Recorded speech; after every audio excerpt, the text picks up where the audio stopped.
I've always believed that what we feed our body shapes not just how we move, but how we feel, how we age, and how we show up in the world. At 61, I don't train to impress anyone. I train to protect the energy I need to create, perform, and stay present in everything I do. But here's something I wish I'd realized sooner. Some of the most common foods we call healthy are quietly breaking us down. They're in every kitchen, every hotel breakfast, every so-called balanced plate. And for older adults, they do more than just slow you down. They inflame your joints, drain your focus, and destroy muscle tissue from the inside out. You don't feel it in a day. You feel it in the little things. Waking up stiff, losing strength faster than you build it.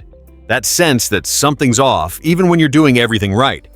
In this video, I want to share 7 everyday foods that I no longer touch and what I eat instead to stay strong, clean, and creative. It's not about being extreme. It's about being aware. If you're serious about protecting your energy and honoring your body as you age, tap like, subscribe for more grounded health insights, and drop a comment. What food do you trust, but maybe shouldn't? Let's begin starting with the one food that looks healthy, feels harmless, but silently strips your strength every time you eat it. All right, let me tell you this straight from my own personal groove with health, energy, and staying strong through the years. As a touring artist performer and someone who treats the body like an instrument, I've had to learn sometimes the hard way that what you put inside really reflects in what you get out. So, let me break something down for you that many folks don't realize until it's already dragging them down.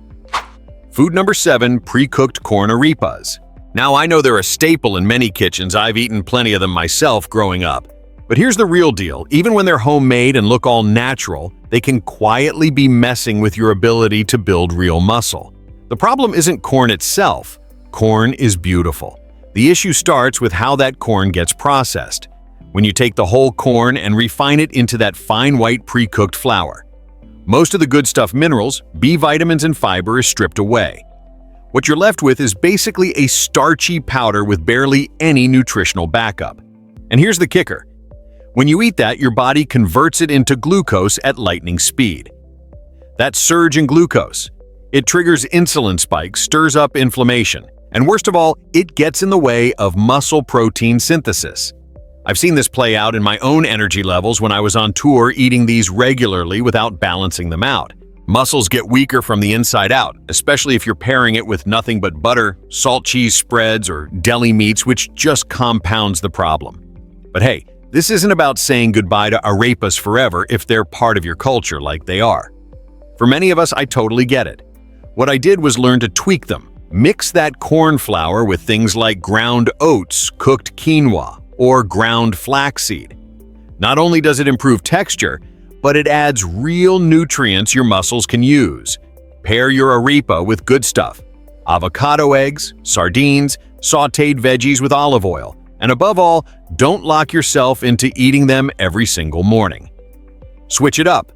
Your body, your muscles, they need variety and balance to thrive. Now let's talk about the next one. Food number 6, sweetened condensed milk and sugary dairy products. Man, this one hits close for a lot of people. That thick, creamy sweetness. Yeah, I've had moments where I'd add a spoon of it into my coffee or drizzle it over fruit just to relive some childhood memory. It's comforting, no doubt. But here's what I came to realize. It's comfort at a high cost. Condensed milk is a dangerous combo of processed dairy and concentrated sugar. That sugar surge sends your blood glucose flying, which in turn makes your insulin spike. And remember, like we said earlier, too much insulin messes with your muscle recovery and repair. But it doesn't stop there. This stuff also causes what I call silent cellular dehydration, meaning it blocks water and minerals from properly getting into your muscle cells. That's a recipe for cramps, fatigue, and chronic weakness. I felt it during long rehearsals, sluggish like the power's there, but not firing right. And don't even get me started on the supermarket versions of these dairy sugar combos packed with additives, thickeners, fake colors, all of which just turn up the inflammation across your body. So, what's the better move? When I get that craving for something creamy and sweet, I grab some unsweetened Greek yogurt. Add cinnamon or throw in some banana or a spoon of homemade apple compote. If the sweet tooth hits hard, I'll make a smoothie plant-based milk oats. Turmeric, maybe a bit of honey. The energy I get from that, it's clean, strong, and my muscles stay grateful. Now listen up, because what I'll talk about next is even sneakier. It doesn't just drain your strength, it shuts down your ability to absorb essential nutrients. What we often think adds flavor or ease to our meals might actually be draining the strength out of us. I found that out the hard way once my energy dipped during a tour, and I traced it back to what was in my own cooking. Food number 5, artificial bouillon cubes and powdered broths. You ever drop one of those little cubes into your soup, rice, or lentils, thinking it's just a flavor boost? Yeah, I did that too for a long time. It seems harmless, convenient, and hey, it does make things taste better. But here's what most people don't realize. Those cubes are loaded with things that wear your body down from the inside out. We're talking refined salt, MSG, and hydrogenated fats. A trifecta of trouble for your muscles. These ingredients don't just make you retain water, they cause internal inflammation and mess with the communication lines between your nervous system and your muscles. And trust me, that's serious. Muscles don't just move because you want them to, they move because your brain tells them to through clear, sharp signals. When there's too much sodium or inflammation in your system, those signals get scrambled. Suddenly you're dealing with weak responses, shaky movements, even chronic fatigue. I started noticing that on stage my fingers didn't glide on the guitar strings the way they used to. That's when I knew I had to clean it up. And here's the sad part, a lot of older adults think that when they're eating soup, they're nourishing themselves. But what they're really getting is a dose of fake flavor that's silently breaking them down. So here's what I started doing instead, and you can do it too. Make real broth. Use bones vegetables, garlic, onion, turmeric, and a touch of sea salt.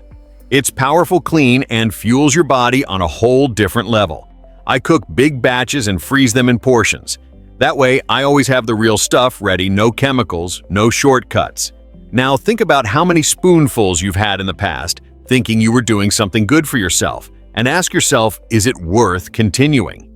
Because what's coming up next is even more eye-opening. It's something many people treat as a healthy breakfast, but it actually robs your muscles of energy before your day even begins. Food number 4, boxed cereals and commercial granola. Let me ask you something. Have you ever poured yourself a bowl of cereal first thing in the morning thinking it was a light, quick way to fuel up? You're not alone. A lot of us grew up on that idea. I did too. For years we were told these cereals were good for us, especially the ones with whole grains or added fiber. But let's look at what's really inside that box. Most of those cereals are packed with added sugars, corn syrup, and heavily refined vegetable oils. Not exactly what your muscles are craving after a night of rest. When you wake up, your muscles are hungry for real fuel, something that rebuilds, energizes, and prepares them for the effort ahead. But instead, what you get from those boxes is a rush of sugar, a spike in inflammation, and a crash that hits you an hour later. That crash. It doesn't just feel like fatigue. It disrupts your body's ability to make and use protein, messes with insulin sensitivity, and leaves your muscles undernourished even though you ate. Worse yet, many of those cereals are full of stuff you can't even pronounce: preservatives, artificial colors, synthetic flavors. The body doesn't recognize them, and over time they build up and cause damage. I started reading labels more closely when I noticed my recovery after workouts just wasn't the same anymore. I swapped those boxes for something I make myself. Now I go with cooked oats, cinnamon flaxseed, chia seeds, slices of apple or ripe banana. That's breakfast that sticks with you, supports your body, keeps your sugar steady, and gives your muscles something real to work with. And if I'm craving something with crunch, I roast a batch of nuts, coconut flakes, and a drizzle of raw honey in the oven. No packaging, no fake slogans, just real living nutrients.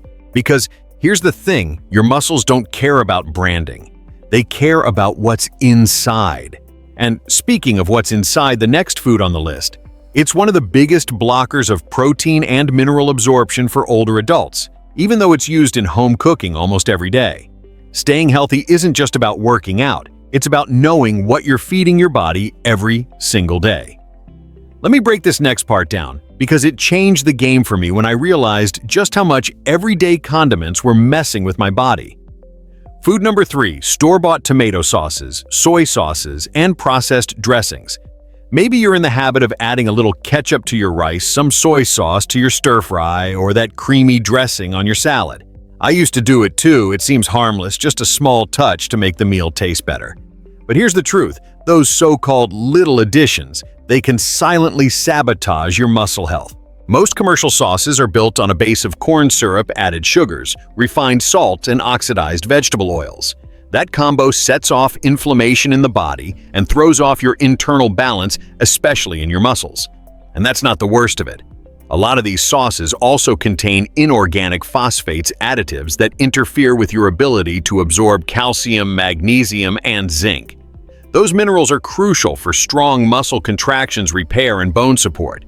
When I realized what these sauces were doing to my system, I started cutting them out one by one. Even using them in small amounts every day causes low-level inflammation that accumulates over time. That can mess with your energy, digestion, and how well your body absorbs protein. So here's what I do now and what you can do too. Read your labels. If the first ingredient is sugar syrup or an oil you don't recognize, leave it on the shelf. Better yet, make your own sauces. I started making a simple tomato sauce using cooked tomatoes, garlic, onion, basil, and a splash of olive oil. It's real clean and your muscles will thank you. And if you're into soy sauce like I was, try switching it out for tamari or coconut aminos. These are fermented, cleaner alternatives with a much better nutrient profile. No additives, no hidden chemicals. Small daily choices like this helped me stop the slow muscle breakdown that a lot of people go through without even noticing. Food number 2, instant soups and packet soups. Now, I know what it's like sometimes you're short on time or just don't have much appetite and you reach for one of those quick soup packets. Add hot water, stir it up, and boom, instant meal. But here's the deal, that quick soup. It's doing more harm than good, especially to your muscles. Instant soups are loaded with artificial sodium MSG artificial flavors and colors. These ingredients don't just trigger inflammation, they hit your muscle cells directly. The high sodium content makes you lose magnesium and potassium through your urine, 2 key minerals that your muscles rely on for contraction and recovery. Without them, it's easier to experience cramps, weaknesses, and poor coordination. I used to feel stiff after flights or long rehearsals and didn't realize these little convenient meals were a big part of the problem. On top of that, the chemical additives push your body into a state of chronic inflammation, especially in soft tissues like your muscles, joints, and tendons. And if that wasn't enough, these soups offer almost zero nutrition, no fiber, no real protein, and no vitamins to support muscle regeneration. So, what do I do now? I make my own broth. Toss in some veggies, garlic, onion, turmeric, ginger, and just a pinch of sea salt. Sometimes I'll add a whisked egg, cooked quinoa, or lentils to make it more complete. And if I don't have time during the week, I batch cook a big pot and freeze it in portions. That way, I always have a real comforting option that fuels me instead of draining me. Remember, this soup can either just take the edge off your hunger, or it can truly nourish and rebuild your body. The choice is yours. Food number 1, margarine and industrial vegetable shortening. For years, margarine was sold to us as the healthier option. But man, that couldn't be further from the truth. Margarine and vegetable shortenings are made from refined oils that have been chemically processed to make them solid. That process creates trans fats, some of the most harmful substances for your arteries, liver, and yeah, your muscles. Trans fats interfere with your body's ability to regenerate muscle tissue. They raise inflammation, reduce insulin sensitivity, and block nutrients from getting to the places that need them most.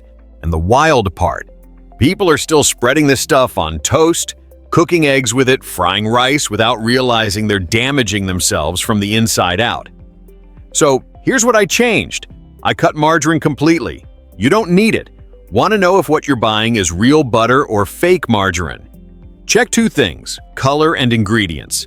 Real butter usually only has cream and salt. It softens at room temp. Margarine, on the other hand, has a long ingredient list full of chemicals, stays oddly firm, and comes in packaging that screams light or cholesterol-free. What do I use now? Real butter. Just a little bit does the trick. It's great for spreading, sautéing, and even cooking rice or making soups. Another go-to of mine is ghee clarified butter. It's lactose-free, easier on digestion, and perfect for cooking on medium heat without breaking down. And here's one that takes me back to my roots: natural pork fat. When it comes from a healthy animal and is rendered naturally, it's stable, flavorful, and can handle high-heat cooking. I use it to fry eggs, saute veggies, even cook meats. It doesn't spike blood sugar, it doesn't inflame, and it keeps you satisfied without robbing your muscle health. So, here's the bottom line. Your muscles don't need flashy labels or fake fats. They need real, traditional, time-tested nourishment. When you make small shifts like these consistently, they build strength, reduce inflammation, and prevent the kind of muscle loss that sneaks up on so many people. Now that you know about these 7 silent muscle destroyers, you've got something powerful: awareness. This isn't about age or genetics or giving up on strength. It's about choices, knowing what to skip and what to bring into your kitchen to keep your body strong, firm, and reliable. Your muscles don't just vanish overnight. They wear down slowly because of what you eat day after day without realizing it. But they can rebuild too, with small intentional changes starting today. No expensive pills, no miracle products, just real food and a decision to honor the body that carries you. Now, tell me, are you still eating any of these foods daily? And which one are you cutting first to protect your muscle strength?